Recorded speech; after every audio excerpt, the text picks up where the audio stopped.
Good. Okay, so we're going to skip on over to the errors. So you've been working for about just less than a week now on this project of a dream home. And so you're using everything that you've been learning about an actual home to now be a little bit more creative and talk about if you could have anything, what would your dream home look like? How many rooms would there be? Who would live there? What would you do there? What's your favorite room? What colors and sizes and anything that you feel confident writing about in French, you are going to.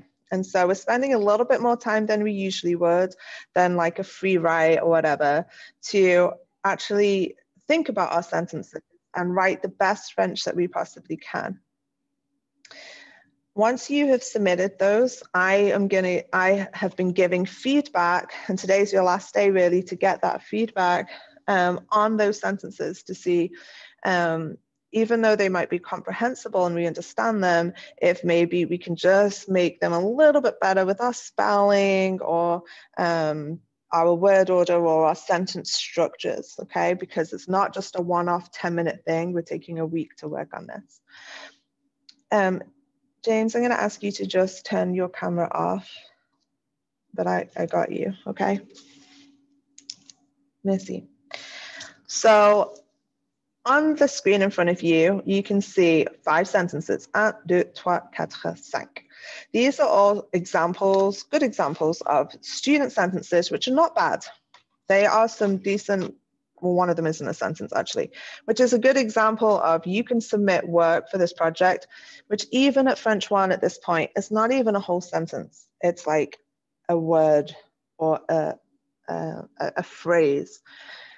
And you can still get a C or a B with that, okay?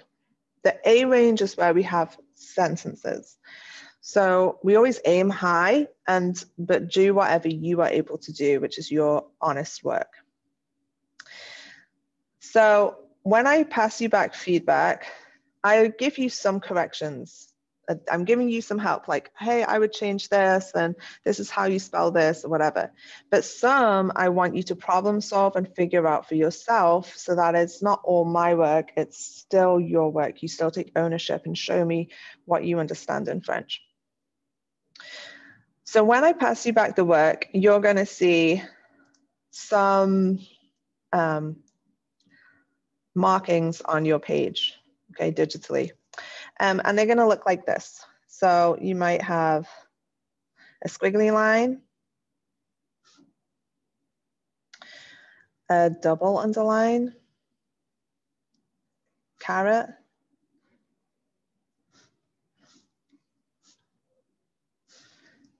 okay, I think that's everything. All right, and so this is my feedback code. This is like my indication that I give to students when I want them to make the change. And sometimes it looks like a lot, but really often a lot of the fixes are pretty simple and small. And this is the same kind of feedback that I would give no matter whether you're French 1, 2, or 3. The feedback code stays the same. So if you see on your writing a squiggly line, that means that you've got a spelling issue. Just something, usually something small. And this could mean even an accent missing, something as small as that. It might be because of a typo, because your computer, especially this year as we're doing more typed up, it could be something that like the computer automatically changed or you just did it quickly. So spelling, if I underline it, that's because I know that word we've done before. You have it already in your notes. You just need to go back and look at that. If you have a double underline, like here, here, and here, this is a grammar issue. So it's a word order, it's a gender, a lot of the time gender issue. So is the word masculine or feminine, and you've got the wrong matchup. It should be le instead of la, or une instead of un. So pay attention to that type of error. either masculine or feminine, or it could be singular or plural. So what that means is if you say, I have one friends. Well, we don't say that in English, do we? One friends. You either have one friend or you have three friends. So that matching up of singular or plural, sometimes you just overlook or you don't quite get it in French. So I want you to go back, and I'm confident that you would know how to solve that. So try to do that. And then the carrot is a missing word. That's the same as I'm sure your other teachers might put in, a missing word or phrase. So often it could be quite small, like you put, there is kitchen. Okay, well, there's a missing word. There is a kitchen. So we just need that little bit in there. Or yeah, I have dog.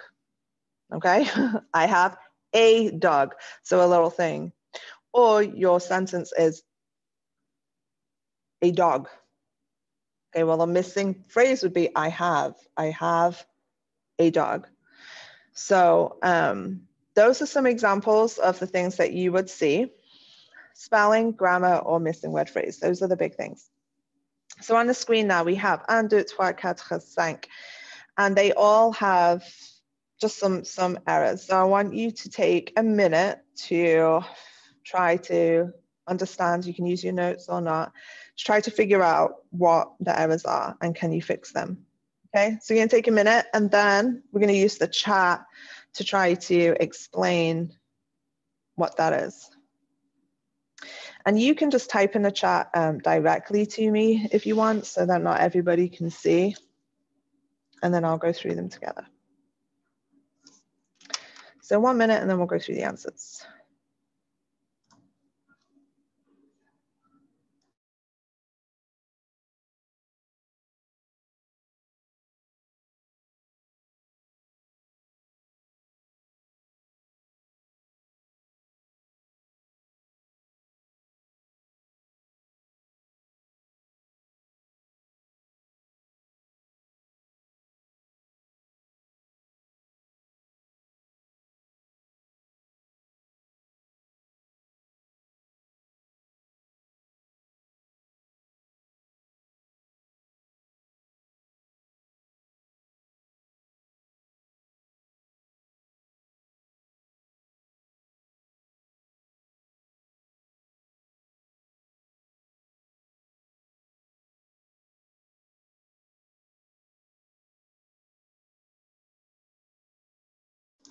Okay, start using the chat to tell me the mistakes, and you can either do all of them, you can do, if you only know one, do one, just indicate which one it is. So put like 3, this is what should change, or 4, this is what should change.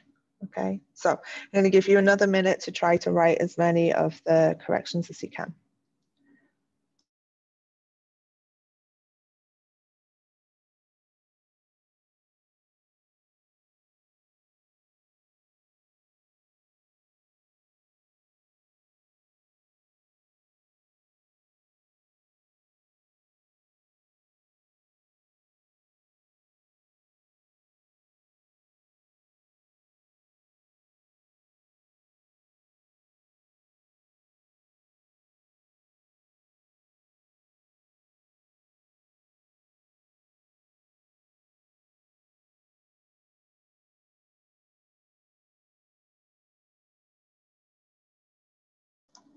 Okay, some great suggestions coming in. So we have 1 and 2. If you want to start on somewhere else, you can. 3, 4, and 5. We're looking for 3, 4, 5.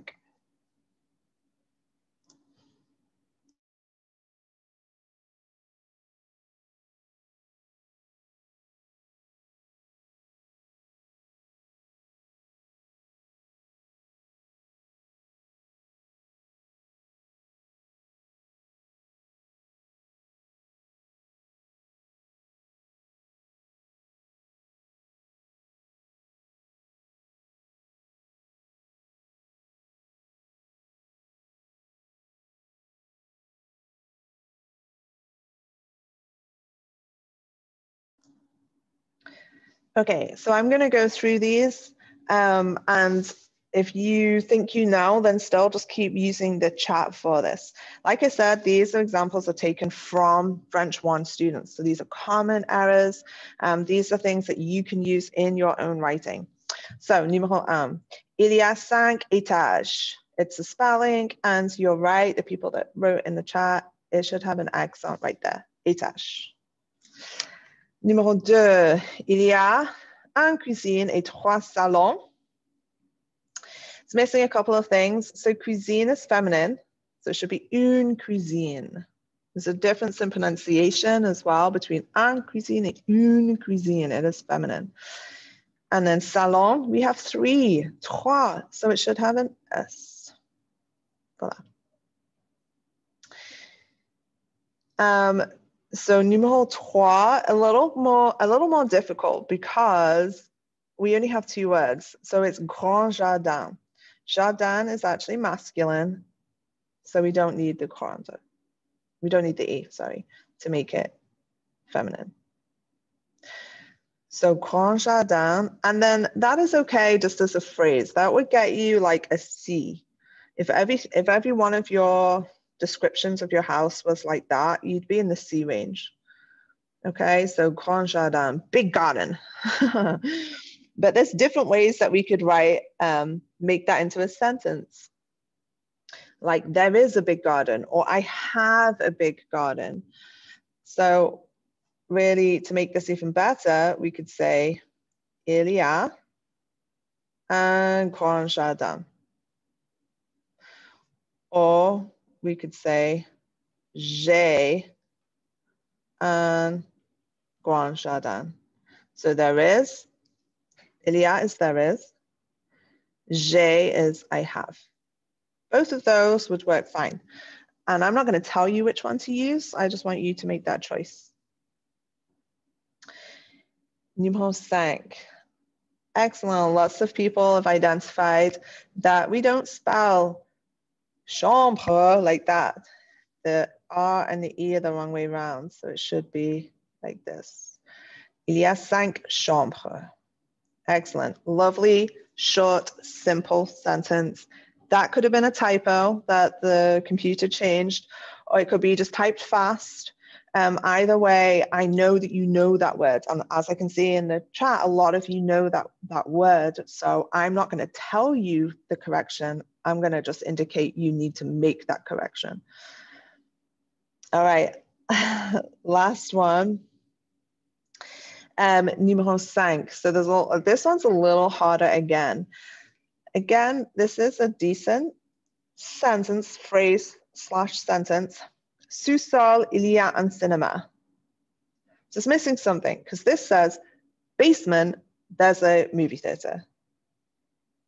So a lot of you are like, okay, we don't just say basement, there's a movie theater. We'd say like in the basement, there's a movie theater. So for this, appropriately, if you go back to look at the text that we've been reading and we've been doing together, you should put O sous-sol. O doesn't mean in, but so don't get confused with in. There's different ways that we can say it, like on or dans. But when we're talking about on like a certain level, like on the main floor, on the second floor, on the first floor, or in the basement, on the basement, then we use this one, O, AU, for the levels, okay?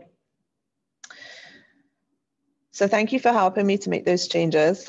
This is so that you can see how you would go about and make the same changes yourself to your own work.